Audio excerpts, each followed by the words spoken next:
정영택 목사의 쉐마 바이블입니다. 우리가 지금 로마서의 말씀을 계속해서 묵상하고 있습니다. 오늘은 로마서 13장 1절에서 3절 말씀을 보겠습니다. 각 사람은 위에 있는 권세들에게 복종하라. 권세는 하나님으로부터 나지 않음이 없나니 모든 권세는 다 하나님께서 정하신 바라. 그러므로 권세를 거스르는 자는 하나님의 명을 거스림이니 거스르는 자들은 심판을 자취하리라. 다스리는 자들은 선한 일에 대하여 두려움이 되지 않고 악한 일에 대하여 되나니 내가 권세를 두려워하지 아니하려느냐. 선을 행하라. 그리하면 그에게 칭찬을 받으리라. 오늘 찬양은 460장 뜻없이 무릎 꿇는 그 복종 아니요 하는 찬송이 되겠습니다. 우리가 로마서의 말씀을 처음 시작할 때 로마서는 우리들이 믿음으로 말미암아 의로워진다. 그래서 믿음으로 의로워진 하나님의 자녀, 그 속에 나타난 하나님의 사랑, 어떠한 이 세상의 세력으로도 끊을 수 없는 하나님의 사랑, 이런 것에 대한 말씀을 우리가 들었습니다. 그런데 문제는 이 사랑을 받은 우리들이, 의로움을 가진 우리들이, 하여간에 예수를 믿는 우리들이 어떤 삶을 살아야 되는가? 그 삶을 한마디로 얘기하면 예배의 삶을 살아야 한다. 그런데 그 예배는 어떤 예배인가? 영적 예배다 하는 것입니다. 예배를 얘기하면 예배에 대한 또 얘기가 많습니다. 우리 예배의 종류가 얼마나 많이 있습니까? 그러나 그 모든 예배의 종류로 얘기하지 않고 로마서는 우리에게 이렇게 말하고 있습니다. 너희 몸을 하나님이 기뻐하시는 거룩한 산 제물로 드리라. 내 몸으로, 결국 이 이야기는 무엇이겠습니까? 내 삶으로 예배가 되게 하라. 교회 안에서 드리는 예식과 예전으로 소망하는 예배가 아니라 내 삶이 하나님 앞에서 거룩한 산 제물이 되어야 한다. 그 산 제물 속에는 희생과 깨끗함이 있어야 된다. 이미 여러분들에게 말씀을 드렸습니다. 그리고 그것을 위해서 우리는 나 개인만 그렇게 사는 것이 아니라 나와 관계되어 있는 많은 관계 속에서도 그렇게 살아야 된다. 나를 둘러싸고 있는 많은 관계, 그 많은 관계를 마틴 부부는 많은 너 이렇게 말하고 있습니다. 나와 너, 그런데 바로 너만이 아니라 많은 너가 우리에게 있습니다. 이것을 이웃이라고 말하는 것입니다. 사람만 이웃이 아닙니다. 자연도 이웃이 되는 것이죠. 지금 인간들은 자연의 공격을 받고 있습니다. 그게 무엇일까요? 기후 문제 아닙니까? 우리가 자연과의 이웃 관계를 잘 못하는 것이죠. 이것도 우리들이 잘 해야 되는 것입니다. 그리고 중요한 것은 그런 것이 바로 예배자의 삶을 사는 것이다 하는 것입니다.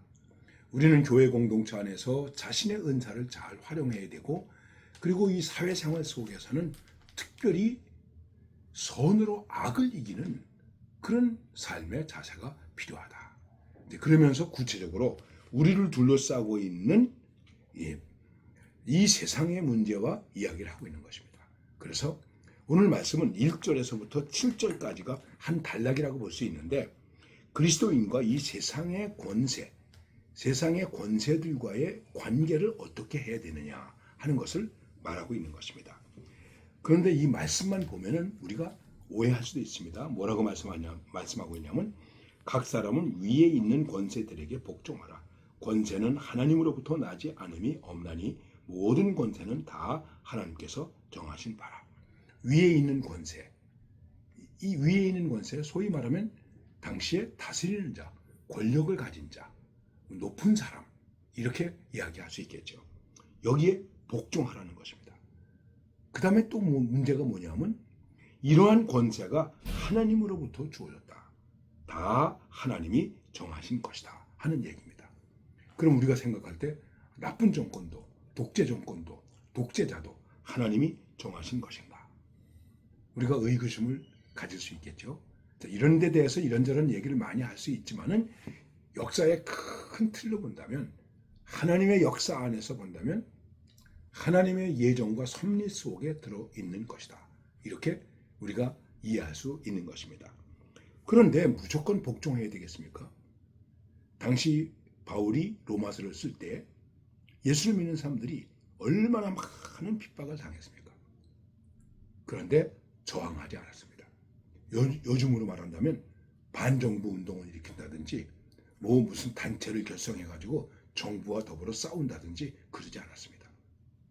그러지 않고 오히려 죽음을 당했습니다. 아주 처참하게 죽음을 당했습니다. 죽임을 당했습니다. 그게 그리스도인의 자세였습니다. 너무 무기력한 것 아닌가? 우리가 이렇게 생각할 수 있을 것입니다. 우리가 이 정치 문제나 이런 것들을 얘기할 때 교회가 뭐하고 있나 이런 얘기를 하고 있습니다. 중요한 것은 교회가 힘을 모아서 데모하는 것은 아니라는 것입니다.